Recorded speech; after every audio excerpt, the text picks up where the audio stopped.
Margie here. Today we're talking about a very important topic when it comes to your bones, stomach acid. And most people with osteoporosis have low stomach acid and don't even know it. So there's three things that you're going to learn today. Number one, what is the role of stomach acid and why is low stomach acid a risk factor for osteoporosis? Number two, what are strategies we can use for increasing stomach acid? And number three, a lot of people are on proton pump inhibitors and medications that reduce our stomach acid because they have heartburn. So, how can we treat heartburn without taking harmful medications? And I'm really excited about our guest expert, Andrea Nakayama. And she is absolutely the best person I know to delve into this topic. And actually, what you're going to hear today is an interview I did with Andrea for my summit. And it was just so good. And I had such an incredible response that I want to share it with everybody on the podcast as well. So, Andrea Nakayama is a functional medicine nutritionist and educator who is leading thousands of students and practitioners around the globe in a revolution to offer better solutions to the growing chronic illness epidemic. She is the founder of Functional Nutrition Alliance. And on a personal note, Andrea has been my mentor when, after being a physical therapist, I decided to get certified as a health coach. But still, I just didn't feel that I had the in-depth knowledge in nutrition that I needed to deal with people with osteoporosis. So that's when I started working with Andrea and her training programs. And I just learned so much. And she's just a wealth of knowledge, as you'll see. But I wanted her to really explain this topic to everybody in detail. So this is full of great information, practical things that you can put into your life. So stay tuned. Margie, thank you for having me. I'm thrilled to be here with you. So it's really interesting because this was something, when I was in your programs and we talked about digestion in detail, this is a very big issue. And it hit me right away that this is this is something that really affects so many of us with osteoporosis and osteopenia, as well as the world in general. But do you want to share a little bit about why we're going to do a deep dive into stomach acid and why this is really a problem that the majority of us need to think about? Yeah, it's epidemic. I mean, this is really a huge problem because we have all experienced heartburn. We've all experienced it at one point or another. And at its core, heartburn is what's considered to be a lifestyle condition. There are things we can do and shift, which we'll talk about before we say goodbye today, that we can do to address heartburn. And it has many different root causes or whys. There's many different reasons why. And there's a difference between having heartburn on occasion, which I think we can all identify with, and when we have heartburn chronically. And when we have heartburn chronically, that's where we start seeking answers for the discomfort. And our answers are usually to go to over-the-counter medications or to speak to our doctors or gastroenterologists or primary care physicians about it. And what happens in these cases most often is that people are prescribed a proton pump inhibitor. And we can get those over the counter. We can get them through our doctors. And PPIs, or proton pump inhibitors, are a class of drugs that reduce the amount of stomach acid made by the glands in the lining of the stomach. And I just want to be clear that these include things like Prilosec and Nexium and Prevacid and others. And in the pharmacological community, there's this sense that they don't cause side effects. And at its core, taking the medication doesn't really cause that many side effects, but it has a lot of downstream impacts that we're going to speak about when we really dive into stomach acid. And that's where we start to see other signs, symptoms, and even diagnoses. So I just want to say that when the PPIs, when the proton pump inhibitors were first brought on the market, in the 1980s, it was very clear that they should only be used for a short period of time. But that is not how these drugs are used today. People are on them for years, and that's causing an impact on the body. And the point that I know you want to talk about, Margie, and that you want me to make sure to bring forward is that it's an oxymoron, because even though we have heartburn or acid reflux or GERD, gastroesophageal reflux disease, it's usually not because we have too much stomach acid. It's because we have too little stomach acid. And we're using those PPIs to suppress something that we actually need for our bodies to function. And we're addressing the wrong problem. So before we talk about stomach acid, I just wanted a presence that there's a reason we're seeking these solutions, and it's because of heartburn or acid reflux. And so the interesting thing with the bones, and this has been shown, this is why I don't think, I don't understand why it's not out there more than it is really in mainstream medicine, because it's known that PPIs and these proton pump inhibitors are a risk factor for osteoporosis, and people that are on these have higher incidence of bone loss.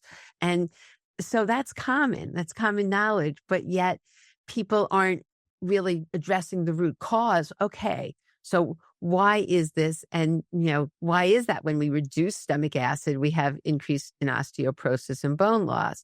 And so I think it's just something that we all need to really look at. I know Dr. Wright had looked at people who had osteoporosis, and he saw 90% of those had reduced stomach acid. So it's just something that in mainstream medicine, I don't know why it's not, it's looked at differently than in functional medicine in terms It's of. because we're symptom suppressing, right? In conventional medicine, the goal is to suppress the symptom. Oh, you have acid reflux, you have heartburn, suppress the symptom. But everything we do has a cause and effect. And we can't ignore that there's always a cause and effect. And when we take medications, there's going to be an effect, not just the reduction of the symptom, but other physiological impacts. And I think that's really at the core of what you're asking there. And we'll certainly get to the nutrients that contribute to osteoporosis and osteopenia. But I think it's important that we look at why we need stomach acid. Like, what is it? And why do we actually need it in order to say, oh my gosh, I don't want to suppress that. And now I understand that I'm having that symptom because I have too little and not too much. And I think that's really important. And that's where I see the lights go on for people. And there is more of an understanding of what's happening there. So I don't know if it's okay with you, but can I do a little physiology lesson? Oh, sure. And I just want to say one other thing. A lot of people have heard, they confuse stomach acid with just being, too much acidity in your system, the acid alkaline. So it's so confusing for people. So yes, go do your physiology and really explain why it's so important that we have ample stomach acid and what the role is. Yeah, that's such a good point, Margie. And the difference between acid and alkaline in what you're saying is our blood alkalinity versus other organ acidity or alkalinity. And our digestive system is outside of our body. It's not in our blood. Our blood has its own pH, but our digestive system has a differing pH throughout. And in fact, that pH is really what impacts our nutrient absorption. So as you know, I always say you are not what you eat, but what your body can do with what you eat. And our body is meant to break down and absorb the foods that we eat. If it can't do that, we're going to have issues that manifest in myriad different ways. So there are three primary macronutrients: our carbohydrates, our fats, and our proteins. And they all get broken down in different places in our digestive system. And I know I'm not telling you anything new, Margie, but it is helpful for us to think about how do we break down our carbohydrates, our fats, and our proteins. Our stomach is where we primarily break down our proteins, which are very complex molecules made of lots of amino acids. And I always share with people that if you think about the DNA structure, like a, spiral staircase, that needs to get broken down in the body to get the cells the amino acids that they need from the proteins that we're eating. And we need proteins for our bones, for our muscles, for our brain, for everything, for recovery of every sort. Our stomach needs to be highly acidic, like about a pH of 1, for it to break down those proteins that we need for growth, metabolism, and repair, which is what nutrition is supposed to do. If the stomach is not acidic enough, it won't break down those proteins, and we'll see problems later on down the line. Now, there is a hormone called gastrin, which stimulates the secretion of gastric juice, and it's secreted into the bloodstream by the parietal cells in the stomach wall in response to several different factors. So I want to point out that the body produces gastrin in a feedback loop, but also because it needs it. So gastrin is a hormone that's helping us to produce stomach acid. So when we think about functional nutrition, it's to help the body function properly and to look at what does the body need to function. Gastrin is a hormone that we need. It is propelled to do what it needs to do by several factors. It could be low stomach acid. It could be the protein coming into the system that helps the hormone release. It could be stomach distension, the distension of the stomach. It could be vagal nerve stimulation, and it could be hypercalcemia. So 1 to 2% of the population is going to have increased levels of calcium for a number of reasons, which we could talk about. And gastrin also helps to aid gastric motility, so how things move through the system. So I'm saying all this to point out that, again, the body works in feedback loops and produces what it needs in response to what it doesn't have. It's always kind of keeping a regulation going. And that's the beautiful thing about the body. And I always like to point out to people who are struggling with health issues, your body's actually more functional than it's not. Like, let's look at and anchor on all the things that your body's actually doing appropriately for you.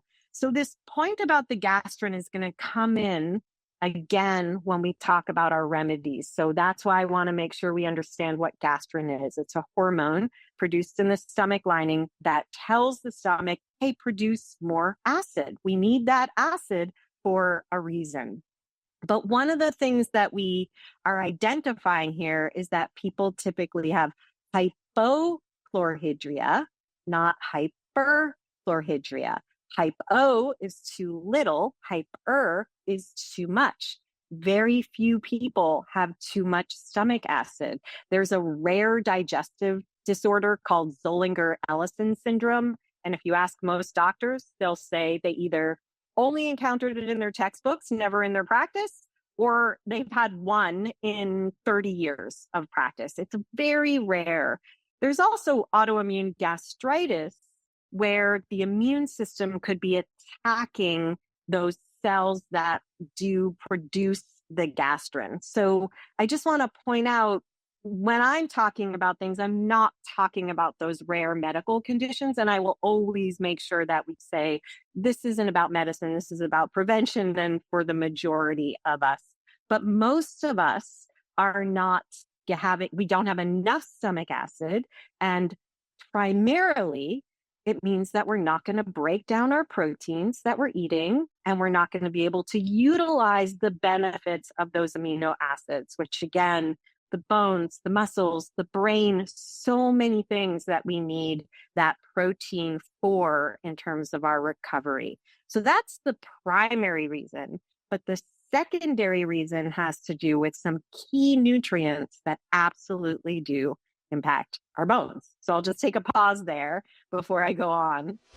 Hey, Margie here. As a physical therapist, I know firsthand how important exercise is for our bones, overall health, and happiness. And unfortunately, there's a lot of confusion on what exercises are safe and effective for people with osteoporosis. That's why I created this handout that contains a 30-minute video where I explain the concepts so you understand the do's and don'ts when it comes to exercise. And this is important because this way you can go into any class and know what you should be doing and what you should avoid. Because too many people are doing exercises that actually increase their risk of spinal fractures. I also included videos of me demonstrating effective balance, posture, and weight-bearing exercises you can put into your day right away. So all you need to do to access this handout, it's free, is go to tinyurl.com/osteoporosis exercises. So it's tinyurl.com /osteoporosis exercises, or you can click the link in the show notes. Now back to the show. Yeah, no. That's great. We're going to go into why is it that the majority of people have low stomach acid? And I know for people listening, this concept is so crazy. I have heartburn. What are you talking about? It's so contrary to what most people believe. And I think people might be listening like, wait, did she say that it's not, I have heartburn and the real deep rooted problem is I have too little stomach acid? And the answer is yes. And we're getting into all this, but it's just such a crazy concept that most people don't realize it. So so keep going with why all this matters. Yeah, there's a number of reasons why we might have low stomach acid. It certainly reduces as we age. And this is one of the reasons why we see the elderly having a difficult time eating and consuming foods, particularly proteins. So they'll start to limit their proteins because they are harder to digest. And if the stomach can't break down those proteins, there's going to be that feeling of pushing things up. So when the stomach is amply acidic, it also makes sure that the doorway, which is called the lower esophageal sphincter between the esophagus and the stomach, stays closed. When the stomach isn't amply acidic, that doorway gets a little lazy, and then we start to feel some of the contents from the stomach coming back up. So that is definitely going to be one of the things we feel that feels like, oh, I have heartburn, I don't have enough acid.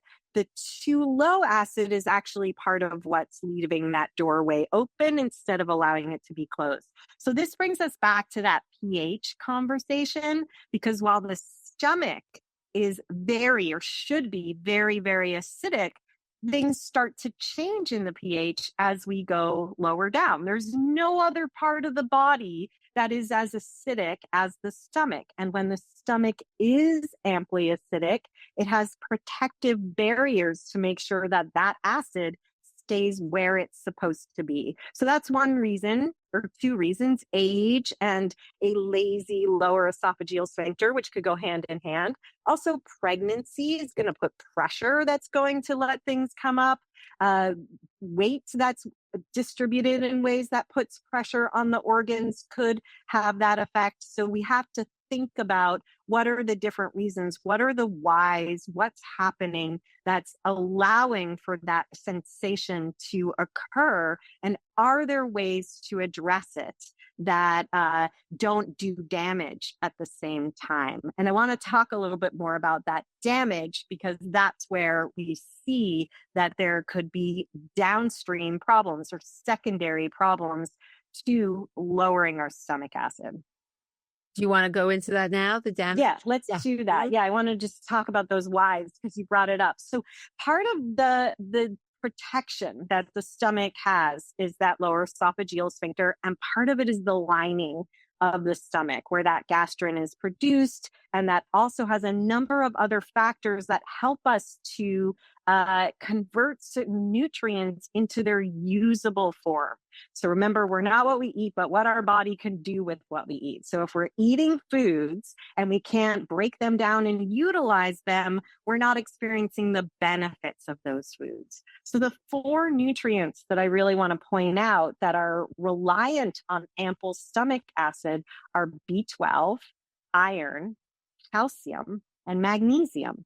So we can start to see some connections that we all know from your teachings and trainings, Margie, about how some of these nutrients are required for bone health. So B12 in the stomach, hydrochloric acid, which is the secretion in the stomach, that acid, and enzymes actually unbind vitamin B12 into its free form. And from there, B12 combines with a protein called intrinsic factor that's in that lining so that it can be absorbed later on in the small intestine where absorption happens. So when we have low B12, we're going to see mental health problems, we're going to see neuropathy, we're going to see energy issues, we're going to see methylation and detoxification issues. So if we don't have ample stomach acid, we are going to have low B12. And let me just say, another common pharmaceutical that people are on for diabetes or prediabetes is metformin, also depletes B12. We start to see how these downstream impacts of a nutrient deficiency can actually start to cause other signs, symptoms that we then go looking for answers for. So that's the cascade that we're seeing.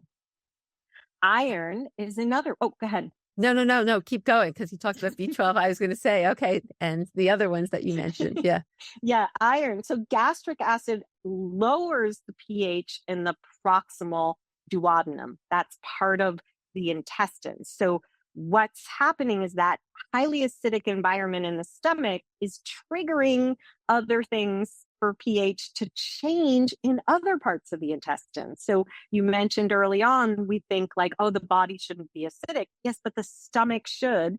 And when it is, it actually helps with the alkalinity and proper acidity of other organs and systems throughout the body. So that change in acid from the stomach to the duodenum in the intestines actually enhances the solubility and uptake of ferric iron. We can't use the iron we eat unless it's converted to a form of iron that we actually can utilize. And iron is part of what contributes to our red blood cell function. That's going to contribute to our heart and our brain function, our oxygenation, our ability to deal with free radicals. Again, energy. When we're low energy, B12 and iron are two nutrients that are going to be related to fatigue. And then we don't want to work out. We don't want to do our weight bearing exercise. Those could have again, a tertiary impact on our bones. But then we get to calcium and magnesium. And calcium solubility is a prerequisite to calcium absorption, and it's pH dependent. And it is pH dependent on that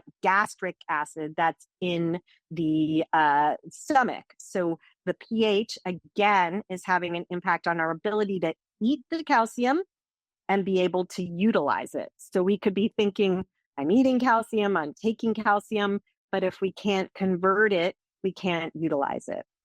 And there we have that direct contribution to our bone health, and magnesium as well. And that's a synergistic relationship.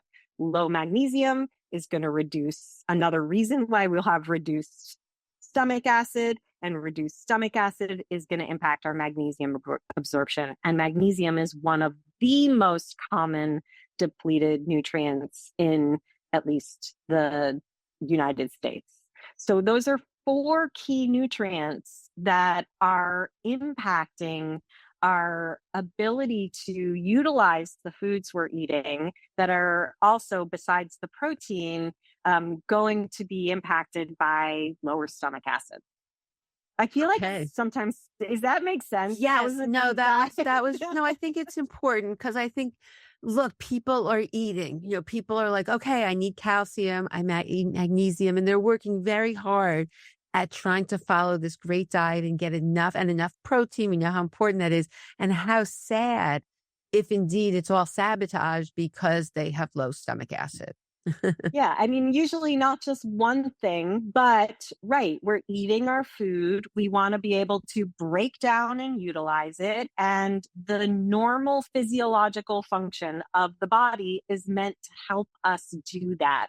When we impede and impair normal physiological function because of a symptom that we don't understand, there is going to be an effect. And the effect is going to be the impact on the protein absorption and utilization, these vitamin and mineral utilization, and then there's other downstream things, not just to our bones, but there's so many other health conditions that could occur. So that's the Cliff Note version. Okay, so now everyone's listening. How do we know? How do we know if we have low stomach acid? Yeah, so there's lots of different questions here, and I'm going to parse it out based on who you are. So if you're somebody who is taking PPIs and has been taking PPIs for a long time, or you know someone who has, because I think we all do. So I want to talk to this population and acknowledge that it is not easy to get off of proton pump inhibitors. And here's why. This leads us back to that conversation about gastrin. The body works in feedback loops. It sends messages that helps us release things as we need them. When we take a proton pump inhibitor and we reduce our stomach acid, the body tells itself to make more stomach acid. So the gastrin pumps up the volume. And then we're reliant on this reduction because there's more coming in. So when we try to remove this, then we do have some of the symptoms of a higher stomach acid that we can't actually manage. So we get in a cycle that is not serving our recovery. So the first thing I want to say is that if you're like, that's me, I've been on a proton pump inhibitor for a long time, or my partner has, or somebody, oh my gosh, what do I do? I'm seeing these downstream impacts, and they can be many, and we can, mention some of those. Slowly is the solution. This is true of a number of pharmaceuticals that create a reliance on themselves, and PPIs, proton pump inhibitors, are one of those. So very, very slow taper. Otherwise, you're going to go, I can't get off of this. I need it. I need it because I can't manage the symptoms. So just that awareness is important. Again, if you're somebody who does have extra pressure because of pregnancy or weight distribution, those are things that we either want to acknowledge, you're pregnant, this time will pass, or like, how can we actually address the weight distribution and look at it through an inflammatory lens and see if the symptoms subside. Of course, then there's so many things that we could be doing if we're not on medication, and if we want to look at how do I eliminate irritating foods that could be contributing. And I think this is common knowledge, like fatty and fried foods and alcohol, two easy, things to check off the list if they're causing heartburn that you're experiencing. Chocolate, coffee, citrus and tomatoes, spicy foods, elevating the body. Those are common knowledge, and most doctors will even share that information if you're experiencing heartburn. So those are a first step to look at. We definitely then want to ask why. Why is this happening? And I really invite people to track. When do you experience the symptom? When do you not experience the symptom? Is there any information you can glean from when you're actually having the symptoms of heartburn? Because it's uncomfortable and it's scary. It feels like it's your heart. So it's really uncomfortable. Then, of course, there's things we can do that are very easy and dietary inclusion instead of exclusion, which are adding lemon water into our routine in the morning. It's a great way to stimulate gastric secretions to help us digest our food, or raw, unfiltered apple cider vinegar in water.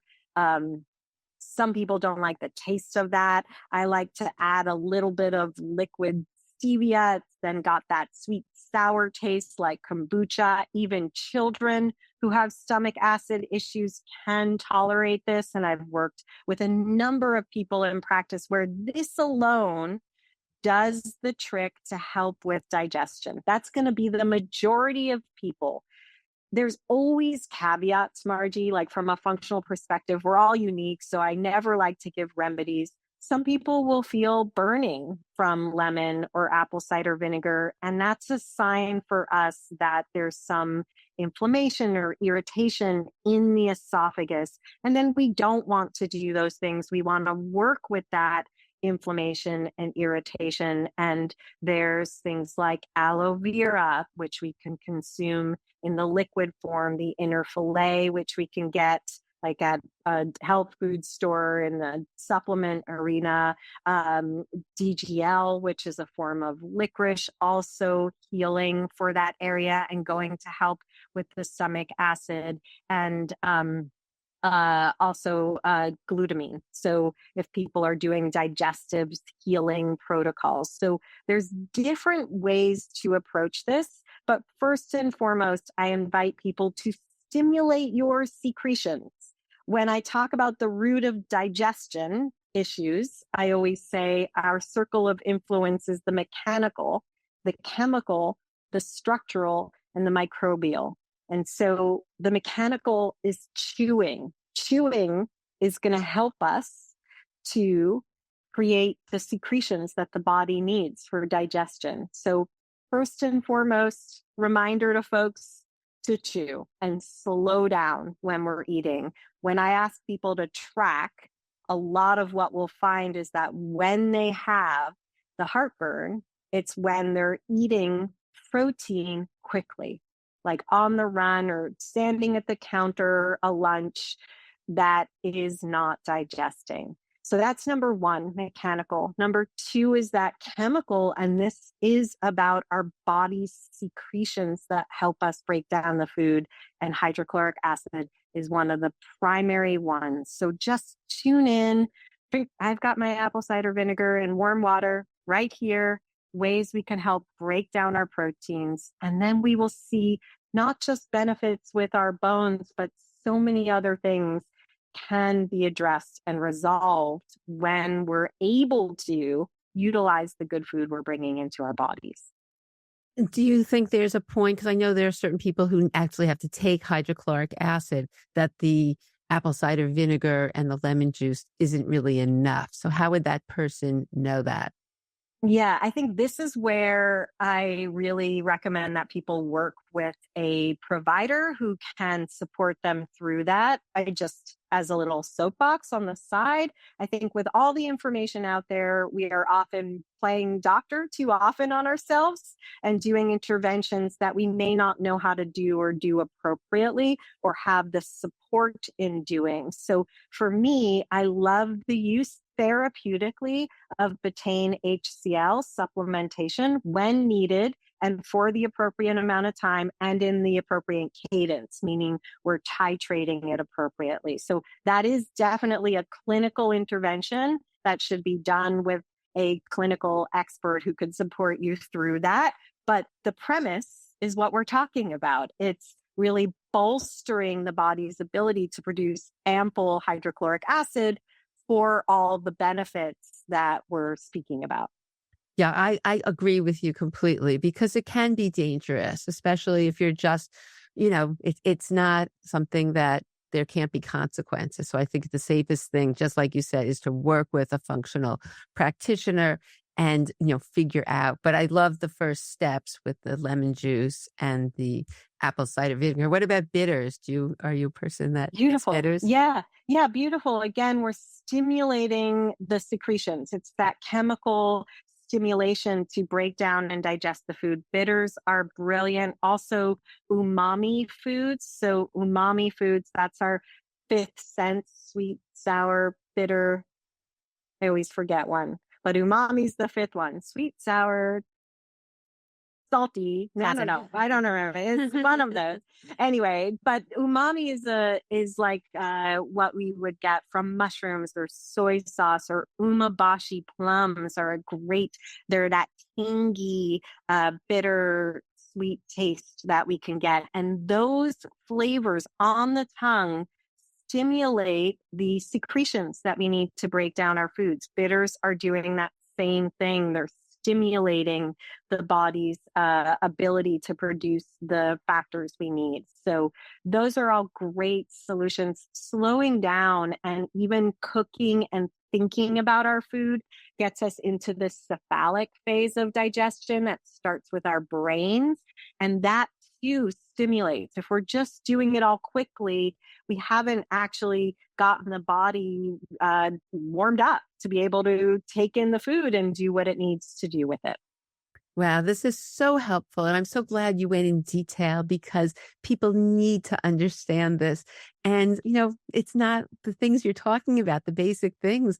Have fun to just relax before your meal, to chew, to add some of the, lemon juice or apple cider vinegar or bitter, not hard to do, but really, as you said, the effects can be so profound. And I just think that this is such important information. And I just see it all the time where people are working so hard to eat the right foods, but they're not digesting. And it's really a problem. So is there anything else before we end that you want to share? You just shared so much, but.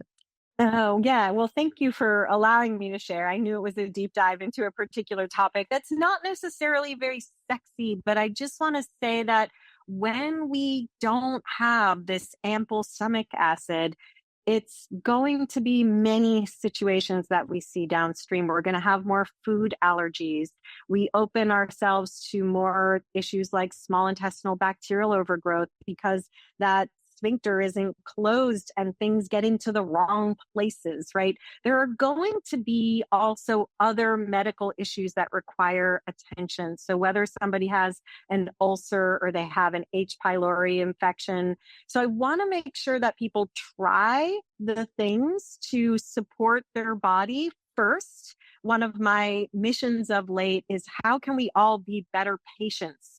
And we're not better patients by doing all the things that we think our doctor is going to do. We're better patients by doing the things we can do at home, seeing what resolves, and then seeking support where we actually need it. So there are definitely places where we do need help medically for what might be experienced as heartburn.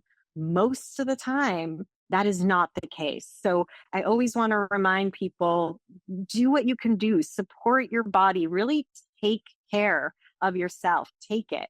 And then raise your hand when you need extra help, when you can't figure it out, and take those needs forward.